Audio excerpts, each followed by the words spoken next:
The wine and scale woman who killed a man she was hired to care for could spend the rest of her life behind bars. Sarah Moore has pleaded guilty to second-degree murder in the death of 79-year-old Richard Englander. Tonight, his neighbors are speaking out about the plea and how they plan to keep his memory alive. News 10 ABC's Rachel Yankunis joins us live from the Albany County Jail with more on this story. Rachel? Lydia, all the neighbors that I spoke with are not at all shocked by that guilty plea. Some that knew the victim well say that this incident is still too sensitive to talk about on camera. And even though most of his neighbors didn't know him all that well, the entire community is collectively building a memorial in his honor. A seemingly quiet neighborhood in Albany still mourning the loss of one of their own. 79-year-old Richard Englander lived here at 40 Woodside Drive. But back in February, his at-home caregiver murdered him after trying to cash in some of his personal checks.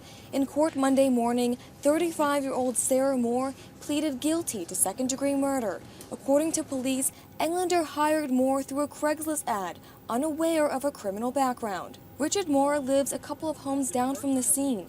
He tells me this tragedy makes you wonder, who can you trust? There are some seniors in here that eventually will probably need home health aid, and exactly how do you know? Where do you go for answers? I mean, he unfortunately had a good one and she retired or something was the story, I'm not sure. He found out thought it was another reputable one, and unfortunately the situation ended wrong. I spoke with other neighbors off camera. Some called Englander a close friend, but they fought back tears as they politely declined an interview, saying the topic still too sensitive. But as a happy reminder of Englander, A nice gentleman that would hang out in his garage. Mara tells me the community is collectively planting a tree here in his memory. And put a little plaque, a little memorial plaque in his name as, you know, as a person that, you know, he may be gone, but he's not forgotten.